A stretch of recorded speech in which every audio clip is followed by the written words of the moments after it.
¿cómo no? Ahí está. Bueno, pues estamos en un episodio más de En Exclusiva y el día de hoy me complace dar la bienvenida a un actor de doblaje que yo creo que a muchos nos ha marcado la infancia por su increíble trabajo. Y pues de verdad muchas gracias por haber aceptado esta invitación. Con ustedes, Alejandro, bienvenido. Hola, ¿qué tal? Buenas tardes, Alan. Buenas tardes a todos. ¿Cómo andan? ¿Bien? Sí, al 100 y de verdad un gusto de estar con una increíble voz.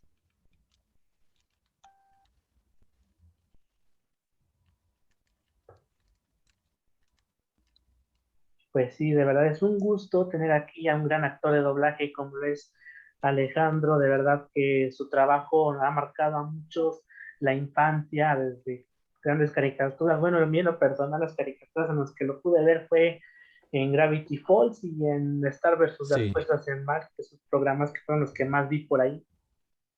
sí, el oficial Kiss. Y bueno, pues para dar inicio, pues quisiéramos saber cómo fue su vida, cómo fue su pasión por la actuación, por el doblaje. Bueno, esto se inicia allá por el año 2007 aproximadamente. Yo acá en Buenos Aires estaba en una escuela de locución cursando mi primer año y el instituto se llama el ISER aquí en Buenos Aires. En Argentina creo que es el único país de Latinoamérica que necesita o que otorga matrícula de locutor a quien quiera ejercer la profesión de locución.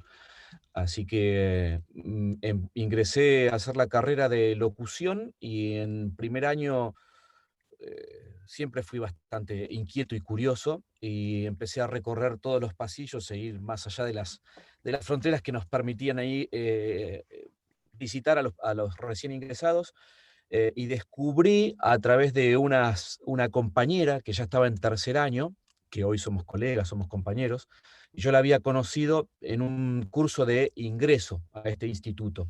Ella ingresó, rindió el examen, ingresó la primera vez, y yo tuve que esperar un tiempito más, pero finalmente después nos encontramos, ella en tercer año y yo en primer año, y descubrí que estaban en una sala, un contenido con un dibujito, con un dibujo animado, creo que era La Cenicienta de Disney. Entonces le pregunté quiénes eran los que hacían esas voces, de dónde habían sacado ese trabajo. Y me dijo, eso lo hicimos nosotros, los que estamos acá. ¿Y en qué materia lo dan? En doblaje. Uy, qué bueno, me encanta. ¿Y cuándo voy a tener doblaje? No, recién en tercer año. Así que en el ISER tuve que esperar hasta tercer año para empezar a abordar el doblaje. Me gustó muchísimo y después empecé a indagar con algunos compañeros ya de tercer año y no de tercer año, había algunos de segundo que estaban grabando sin la necesidad de tener la matrícula del locutor, ya estaban grabando en distintos estudios.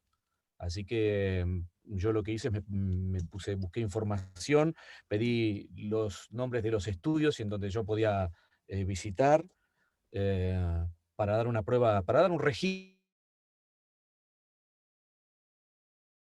buscando esa información y visité algunos estudios que me dejaban hacer escuchas. Tenía que, obviamente, practicar mucho más el neutro. Ustedes tienen un neutro por naturaleza. Aquí en Argentina nosotros hablamos muy, muy distinto, hablamos un castellano rioplatense muy diferente y tenemos que adaptarnos e incorporar el neutro de tal manera que suene natural. Y a mí, por lo menos, me costó mucho al principio natural. Había que incorporar la pronunciación de todas las eses. Aquí a veces algunas eses aspiramos en Buenos Aires, las doble Ls, doble L y suenan distinto.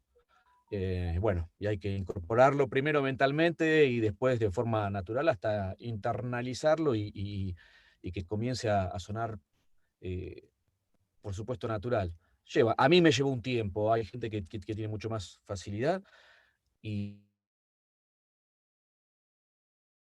primeros bolos en algunos estudios y después ya había doblajistas, actores de doblajes muy o bastante avanzados, que también daban cursos, además de trabajar como actores, así que empecé haciendo unos cursos, varios, para lograr confianza y para tener un poco más el mecanismo aceitado. Así que después fui a otros estudios a dejar un registro, que es lo primero que hacen, te prueban a ver cómo está sonando tu net. Y así comencé, haciendo bolos. Yo trabajaba en otra actividad, y de a poco fui incursionando en el doblaje hasta que llegó el día que decidí directamente dedicarme a la actividad del doblaje. Y después, por otro lado, siempre me capacité una vez que ya empecé a trabajar y que requería de trabajos de mayor compromiso, trabajos más importantes, roles más importantes, había que desarrollar mucho más la actuación neutra, para no solamente que sea la actuación desde la voz, sino comprometer también el cuerpo. em, pero felizmente, bueno, es una actividad que yo ya tenía innata desde muy chico cuando iba al colegio, porque siempre quería actuar. Lo único es que no había desarrollado o no había ido a estudiar hasta ese momento. Así que empecé a complementarlo también haciendo actuación en obras de teatro, de cooperativas, pequeñas obras de teatro para muy poca gente, no teatro. Y así que eso es más o menos, fueron los comienzos y las herramientas que yo tuve que ir integrando para poder trabajar y poder vivir de la actividad. Y bueno, o sea, ¿tuvo alguna inspiración, alguna persona en la que usted se haya inspirado a querer hacer doblaje? Sí, desde muy chico yo escuchaba acá imitadores en programas de televisión o en radio, a tener curiosidad por el mundo del doblaje. Y hace mucho tiempo había un programa humorístico acá, y, que era de un grupo de humoristas uruguayos, y Eduardo D'Angelo creo que era, hacía El hombre del doblaje. Y entonces traía películas viejas o clásicas, escenas, y él adaptaba los guiones improvisando, por supuesto, y no respetando el guión original. Entonces, esa escena. Y era muy divertido. Y entonces, evidentemente, a partir de ahí, me empezó a seducir la idea de trabajar con el doblaje. No, no, no, no, yo ya te digo, conocí el doblaje, o que existía el doblaje aquí en Argentina cuando yo estaba cursando la carrera de locución. Así que después me empecé a poner en contacto y tuve la suerte de conocer también en Disney de Argentina a Nico Frías, que dirigiendo actualmente en México, y tenemos contacto frecuente ahora que aprovechamos la tecnología por Zoom o por WhatsApp. Y bueno, él fue una especie de mentor porque yo no tenía nada de experiencia, y me convocó, había ido a Disney a dar un registro, y estaban los Power Rangers, una serie que estaban grabando ahí en Disney, y la saga que había llegado en ese momento era Furia con casi nada de experiencia, pero tenía mucha vocación de formación, Nico, y mucha paciencia sobre todo. Conmigo tuvo mucha paciencia, y entonces cada sesión de grabación eh, duraba mucho más tiempo de lo que actualmente puedo trabajar yo haciendo esas escenas. Estaba muy verde en ese momento, pero bueno, tuve la fortuna de encontrarme con Nico, que tuvo mucha paciencia, me indicó indicaciones, y salió, seguí las indicaciones de él y salió con mucho éxito esa saga y el trabajo. Quedé muy satisfecho con el trabajo que logramos. Ahí hacía el personaje se llamaba Dominic en Furia Animal de los Power Rangers. Ok, o sea, cómo fue que se sintió cuando llegó a hacer su primer trabajo en el doblaje, cuando le hicieron el llamado de cuando le aceptaron para hacer un papel, cómo fue que se sintió al momento de hacer su primer doblaje. Y ese fue el más importante porque los otros eran vocecitas, hombres de fondo, no eran personajes con continuidad o que tenían un rol que se desarrollaba en los distintos episodios de una serie. El primero fue este, el de los Power Rangers, y cuando me llamaron no lo podía creer. Viniste y dejaste un registro acá, ¿no? Sí, sí. Había hecho las voces de un lorito, una cosa así. Me dijo, mira, acaba de llegar una serie, hay un personaje que me parece que lo podés hacer vos y que quiero que lo hagas. Cuando coordinemos y venís a hacer acá el registro, la única condición que yo te voy a poner es que tenés que hacer lo que yo te diga y dejarte dirigir. Eh, digamos, no objetar absolutamente nada de las indicaciones que él hacía. Si vos llevas adelante o haces caso a lo que yo te digo y te dejas dirigir, el personaje es tuyo y lo vas a poder lograr. Créeme que lo vas a lograr. Pues yo le decía, pero yo no tengo nada de experiencia, no sé. Y me dijo, no te preocupes, que lo vamos a lograr. Y fue este personaje ahí en Disney. Obviamente no lo podía creer cuando ingresé. Las salas que había en ese momento estaban acá en Buenos Aires, en Olivos, y el estudio era increíble, de los estudios que yo había visitado. Y me encontraba con voces, o sea, compañeros, que ahora son compañeros, colegas, y eran las voces de programas que yo veía antes en televisión. Entonces era como, ahora estoy acá, y me los cruzo a ellos, yo no lo podía creer. Eh, Así que bueno, nada, a partir de ahí nace esa pasión y ese enamoramiento por esta actividad que es como un juego de niños, como dijo alguna vez un colega.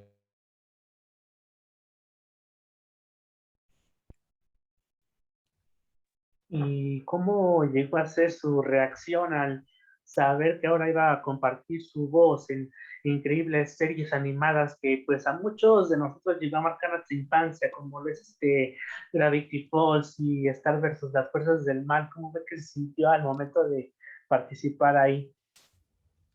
Siempre es una satisfacción y hay personajes obviamente que son mucho más relevantes,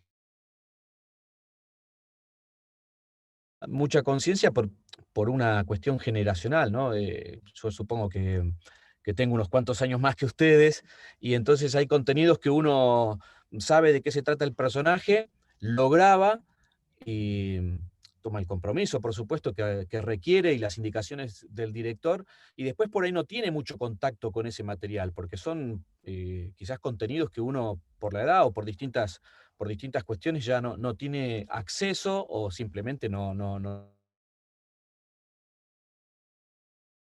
por interés propio, digo, para el material, para ver cómo quedó y, y si es necesario hacer una bajada o extraer un fragmento para después difundirlo en redes sociales o tenerlo como reel, pero hay trabajos que lamentablemente quedan ahí. Yo voy a la sala, grabo y después por ahí no vuelvo a tener contacto. Eh, Eso es lo que sucede con muchos de los trabajos que uno.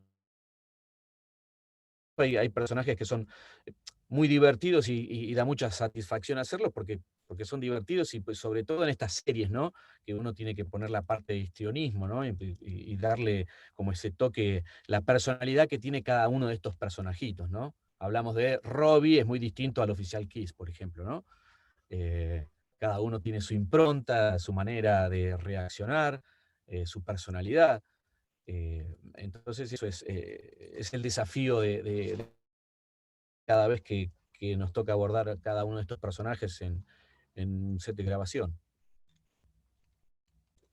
Y, o sea, sí lo llegan a reconocer así en el camino, porque yo creo que sí a muchos los actores les pasa que, o sea, vas en el camino y como que te reconocen, pero tal vez no por el rostro, pero por la voz. Fuera del ámbito del doblaje, Sí, o sea, cuando en su vida cotidiana, cuando llega a pasar en el camino, ¿no le ha pasado que llega a una persona y lo llega a reconocer? no, no me pasó. Una sola, no, bueno, no con el doblaje, una sola vez alguien reconoció mi voz que no era del ámbito ni del doblaje ni de la locución en una publicidad en televisión. Pero bueno, conocía de mi trabajo. Y entonces una vez me preguntó, ¿puede ser que vos hayas hecho el persona que esté en la actividad, en el que se, digamos, que se dedique o al doblaje o a la locución? Y después, no, ni mis familiares reconocen. Cuando yo les digo, estoy haciendo tal personaje en tal serie, fíjate. O les envío a veces un fragmento y no me reconocen. Les envío un fragmento en donde está la escena de mi personaje junto con otros, a ver si me reconocen. Y no me reconocen, porque tampoco lo tienen que hacer, porque no tienen el oído educado para hacer ese reconocimiento. Nosotros nos manejamos hablamos en castellano rioplatense, y cuando nosotros empezamos a hablar en neutro, cambia muchísimo nuestra cadencia y por ahí el tono. No sé si el tono, pero la cadencia sí, y entonces al resto de las personas les cuesta mucho reconocernos, desde la voz, ¿no? Desde lo auditivo. Más de una vez he mostrado desde mi celular eh, algún contenido de alguna serie, de algún personaje que yo hice, ¿para qué lo busco en YouTube? Y se los muestro y me dice, ¿ese sos vos? Sí. Y tengo que hablar o imitar la voz para que reconozcan. Pero si no, a mí no me pasó. No sé si algún colega acá de Argentina le haya pasado que va caminando por la calle y lo escuchan hablar o va a comprar algo. Vos sos la voz de tal personaje, de tal serie. No sé si les habrá pasado. A mí no me pasó. No tuve esa experiencia. Bueno, pues yo pienso que sí debe de sentirse bonito que de repente alguna persona o un niño o persona grande te vea en la calle y como que te reconozca. Aquí en México han dado varios testigos de varios actores que sí les pasa, que como que la gente los observa y como que se quedan pensando de que si los han visto en alguna parte por la voz que los reconocen, o sea, yo pienso que debe ser bonito eso de que de repente pases en la calle y te trates de ubicar dónde te hayan visto. Sí, a mí yo no tuve la experiencia, no pude experimentar eso, no me pasó realmente. Sinceramente nadie me paró por la calle ni nadie reconoció mi voz por alguno de los personajes que haya hecho en alguna serie. Por lo general siempre tengo que decir, ¿a qué te dedicas? Hago doblajes, soy actor de doblajes. Ay, pero ¿y qué es lo que haces? Y documentales, series. ¿En qué series? Algún canal en Discovery o no sé, Sony, lo que sea, según el contenido. em, y no reconocen. ¿Y cuál es el personaje que vos haces? Fulano. Y muchas veces pasa, no, no parecés, vos no te había reconocido. O sí, vi la serie y al personaje lo ubico, pero no te reconocí la voz. Pasa eso, ya te digo, porque el que no se dedica al doblaje o no está en la locución y no tiene ese trabajo auditivo, cambia mucho a mí cadencia nuestra al hablar en castellano neutro. Quien no está acostumbrado, no está en la actividad, difícilmente lo pueda reconocer. Bueno, hay Yo veces hablo que, desde mi experiencia, desde mi experiencia, es lo que a mí me pasó. Es probable, o puede ser que haya colegas argentinos o en otros países, en México más todavía, porque son voces muy reconocidas y que hay actores que hace muchísimos años que están haciendo doblaje y tienen personajes característicos, por ejemplo. Em, a mí no me ha pasado. Pero lo disfruto igualmente, ¿eh? Uno cuando empieza con esta actividad lo que no busca el reconocimiento popular, digamos, al menos yo no. Me encanta hacer la actividad que hago, la disfruto mucho, me divierto haciendo ese trabajo, me divierto con mis compañeros. Me encanta ir a grabar a las salas, disfrutar con el director que me toque en ese momento y encontrarme y dialogar y divertirme mucho con mis compañeros también. Disfruto de eso. Y después si hay reconocimiento, si alguien pasa por la calle, me para y me dice, vos sos la voz de tal, lo recibiría con mucho gusto porque ya te digo, no tuve esa experiencia. tocando un poco el punto de los compañeros, Sí, llega a entablar un excelente compañerismo entre los demás miembros de los elencos de dicha serie donde tiene participación. ¿Perdón? O sea que si con los demás miembros de alguna otra compañía del elenco han llegado a entablar una excelente relación, o se han llevado muy Sí. bien, ¿cómo lo han tratado? Bien, siempre, siempre. Es lo que más extraño en esta época de pandemia. Yo estoy acá, es una cabina que tengo yo en casa y desde acá estoy trabajando ahora. Hacemos conexiones remotas y algunos proyectos, autograbaciones.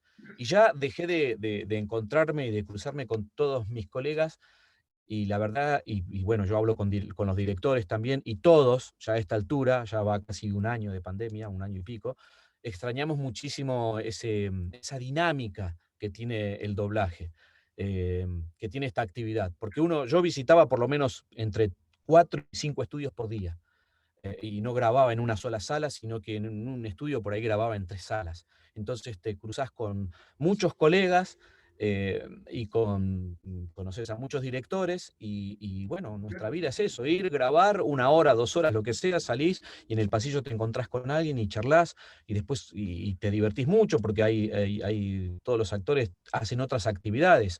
Además de hacer actores de doblaje, por ahí hacen teatro, hay otros que son músicos, hay otros que cantan. Entonces, un universo fascinante que da mucho gusto hablar y conocer, no solamente en la actividad del doblaje, también son muy talentosos en la actividad del doblaje, pero digo, fuera de eso, fuera de esa actividad, se generan lazos humanos y sociales que son fabulosos y que yo los extraño. A mí me llenaban el alma. Después de la actividad del doblaje siempre íbamos a festejar el cumpleaños de alguno en algún bar que te invitaba, o mismo las reuniones de los estudios de doblaje, las fiestas de fin de año, eran fabulosas. Y, y, mm, y bueno, no con todos entablo una amistad, somos conocidos, nos saludamos obviamente, pero no con todos tengo la misma relación. Pero sí hay un grupo con el que hemos compartido más de una actividad y bueno, nada, es fabuloso. Y bueno, pues tocando un poquito el tema de la pandemia, yo he visto varias experiencias de actores que hay unos que sí han logrado pues continuar con el trabajo, hay unos que sí han logrado adaptarse a las nuevas dinámicas que emprenden para seguir haciendo doblaje. No sé si le haya sido complicado al principio cuando empezaron a hacer doblaje desde casa, cómo se lo ha tomado ahorita de grabar con esta nueva modalidad. Sí, al principio era todo nuevo, y al principio era algunas cosas de autograbación, en donde uno tiene que bajarse el video, el guión, armarse la sesión en el programa que tenga, en el DAW que tenga, em, y hacer un trabajo que yo no había experimentado. Yo no había dirigido, nunca, ni me autodirigí, ni dirigí a nadie. Iba a los estudios y grababa, me daban el personaje, el texto, grababa y trabajábamos, hacíamos un equipo junto con el director. Al principio a durar esto. Y después empezaron a haber conexiones remotas, con delay, con cortes, con drops, en donde una conexión remota a través de una plataforma como Zoom, por donde llega el video, y después de otras, hay varias plataformas por donde llega el audio. Eso se fue optimizando en todo este año y ahora puedo decir que hay grabaciones remotas que son en tiempo real, con lo cual es una herramienta paradigma en el mundo del doblaje y de la publicidad. Hay publicidad que se hace en forma remota también. Te llegan, te llegan castings, tenés que castear desde tu casa. Eso es lo más difícil para mí en la publicidad, porque la publicidad es mejor cuando está el cliente o el creativo y sabe qué es lo que quiere, te indica y ahí eh, el camino es más corto para llegar a lo que busca el cliente. En cambio, ahora te llegan las propuestas de publicidad o los castings por mail con una breve descripción en donde vos decidís. Interpretó que dice el mail. Así todo, el locutor que queda o el actor que queda para el acting va a ser dirigido en forma remota. Así que es una herramienta, ya se estaba usando para publicidad esto. Para el doblaje no, pero vino para quedarse. En la autograbación yo aprendí mucho y me tengo que tomar, lleva más tiempo porque uno tiene que ver 2 o 3 veces la escena, ajustar el texto. Bueno, hay una serie de decisiones que por cuenta del actor, sino que lo hacía el director eso. Em, yo creo que se va a ir optimizando y se va a ir perfeccionando esto. No sé si la autograbación va a continuar, por ahora es un paso, es un método para salir adelante, pero sí creo que se va a perfeccionar por información que me llegó y ya queda instalado el tema de la grabación remota. Se van a optimizar seguramente la calidad de sonido, los estándares para que más o menos todos los audios suenen iguales en los distintos lugares en donde se graben y sea menos trabajoso el tema a la hora de la mezcla. Pero yo sigo extrañando, obviamente, el ir a la sala, lo social, encontrarme con mis compañeros. Era un universo realmente que yo disfrutaba muchísimo y la verdad es que la pasé bien en toda esta pandemia o en esta cuarentena que tuvimos acá porque extrañaba eso. Pero agradezco que que pude conservar la fuente de trabajo, por supuesto. Sí, creo que sí, a muchos sí se les ha llegado a hacer complicado el esto de estar grabando desde casa. Yo creo que sí hay una enorme diferencia de grabar en cabina que la diferencia de grabar en casa, porque hay veces donde los directores de doblaje son los que te llegan a guiar, si te llegas a equivocar mucho. Y acá en México, de hecho, unos actores llegan a solicitarlos para grabar en la cabina de manera obligatoria, o hay veces que sí graban desde casa y hay otras que sí graban allá, no sé si allá también ocupen la misma dinámica de que si unos proyectos los graban allá y otros en casa. Claro, ¿qué me decías que estos que graban en sala y otros en el mismo proyecto, otros graban a distancia? Sí, no sé Claro, y eso si, bueno, después representa quizás ahí un trabajo, una mayor dedicación a la hora de la mezcla, ¿no? Para equiparar los volúmenes, el nivel de audio y demás. yo creo que sí, bueno, hay unos que los llegan a solicitar allá y hay veces que sí les dan chance de continuar aquí en su casa, pero hay veces donde sí los llegan a llamar de manera obligatoria en cabina. Aquí en México es lo que han emprendido. Yo creo que para proyectos grandes como películas, todo eso, yo creo que sí los llegan a solicitar. Sí, sí, coincido en eso y lo he hablado con muchos compañeros y también con otros directores y decíamos eso, ¿no? Esta modalidad a distancia, conexión remota, le llamamos aquí, em, va a seguir en funciones para algunos contenidos, no para todos. Para otros va a quedar mucho mejor la grabación en sala, para una película, para una serie, una ficción. Por el momento es lo que tenemos, es lo que hay y nos tenemos que adaptar a esto. Igual el trabajo sale, pero seguramente va a mejorar mucho más la calidad cuando sea en forma presencial. Para algunos contenidos, para otro creo que funciona y camina bien la conexión remota y lo que decía recién, hace un ratito, se va en un estudio en particular hay un grupo de chicos, de directores que está trabajando y está indagando mucho con las conexiones y con plugins que les instalan a las conexiones para recibir casi en tiempo real. Antes lo recibían con delay.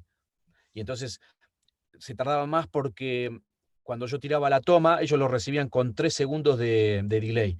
Entonces, cuando terminaba de hacer mi toma, el audio que ellos recibían lo tenían que correr a adaptar porque les llegaba con 3 segundos de delay. Ahora les está llegando casi en tiempo real.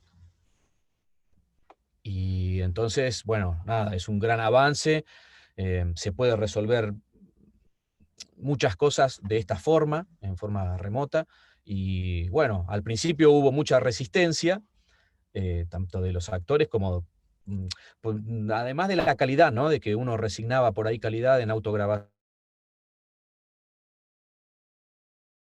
sino que también era más mucho más trabajo, llevaba mucho más tiempo.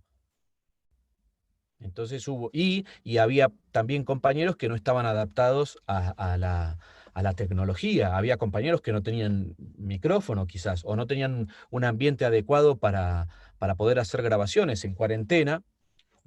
Hay actores que tienen hijos, que tienen mascotas, y el momento de trabajar por ahí no es durante el día, sino cuando están todos.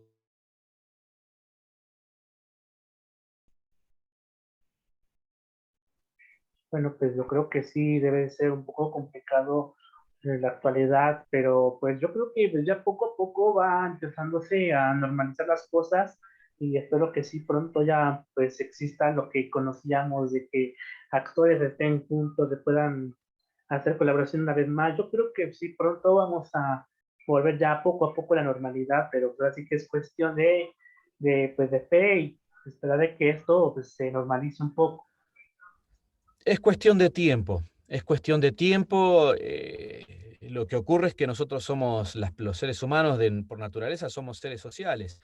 Y en esta actividad eso estaba a la enésima potencia. Disfrutábamos más de lo social también, y que a lo mejor la grabación era breve, pero uno se quedaba en los estudios y se cruzaba con colegas, y la verdad es que la pasábamos muy bien. Pero que vuelva a volver pronto. Yo la verdad que tengo muchos grandes deseos de volver a los estudios, y sobre todo de compartir con mis compañeros. Acá en Argentina tomamos una bebida que es mate, que es como un café. No, es como en otros lugares se toma mucho café, acá tomamos mate, que es una bebida, digamos, de la región, ¿no? En Uruguay, en Argentina se toma mucho mate, también en el sur de Brasil. Y yo me iba con mi equipo de mate, en lugar de tomar café, con mi equipo de mate a los estudios. Y antes de la pandemia podíamos compartir. Es un recipiente donde se pone hierba y tiene una bombilla para absorber el líquido caliente que tiene. Es como si fuese un té, supongamos, y se comparte acá eso, el mate. Se hace una ronda de charla y se comparte el mate. Esta pandemia no nos permite compartir. Ahora no se puede compartir el vaso, no se puede tomar de la misma botella. Bueno, así que el mate ahora es elemento de unión, de reunión siempre. Entonces extraño mucho eso.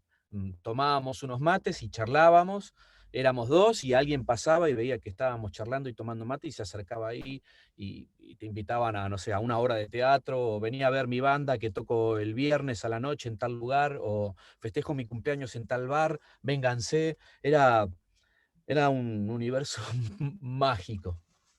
Era realmente muy, muy, muy gratificante ir a la sala,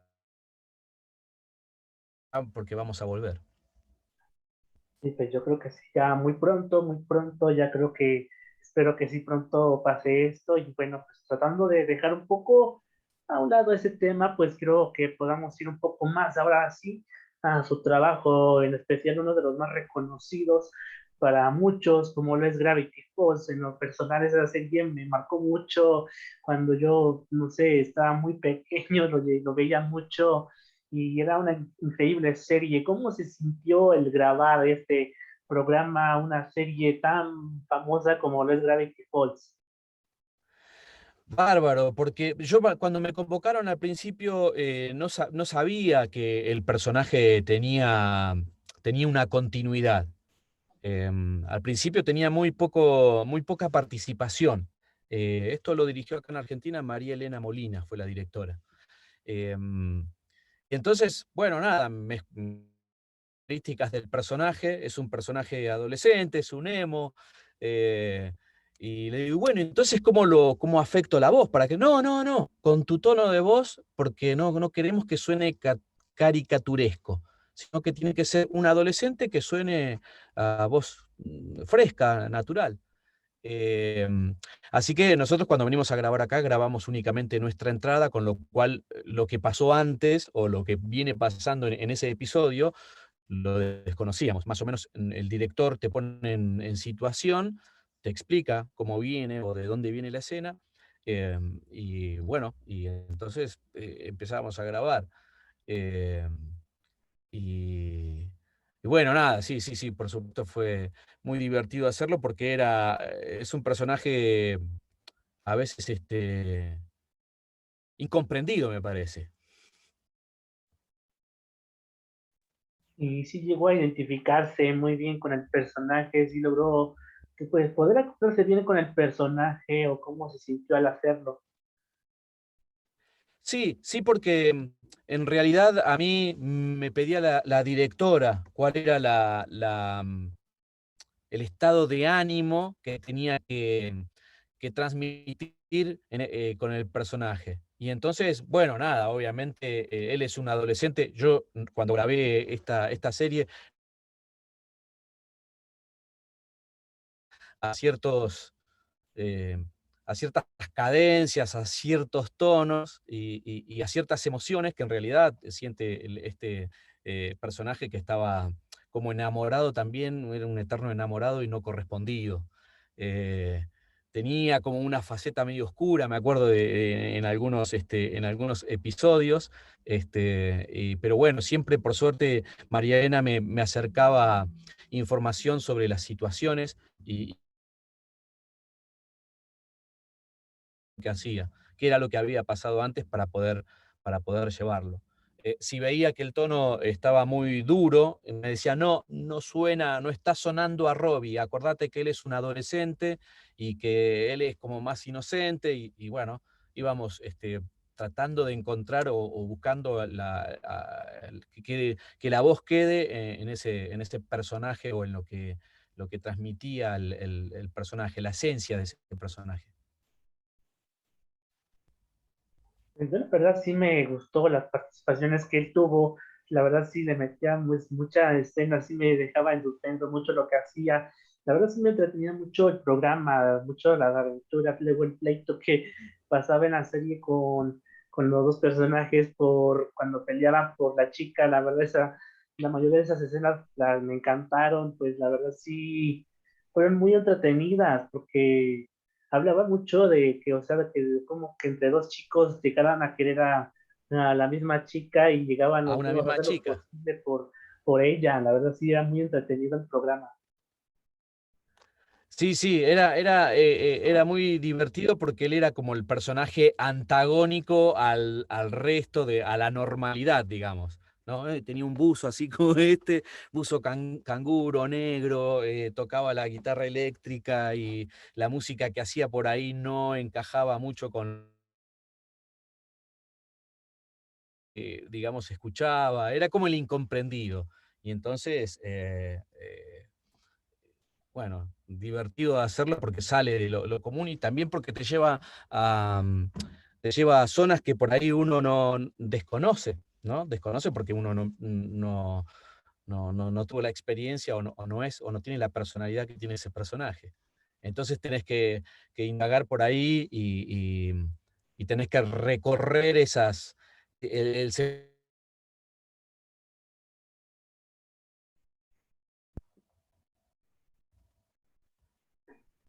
Y o sea, después de haber hecho a Robbie, le hubiera encantado haber doblado algún otro personaje de dicha serie.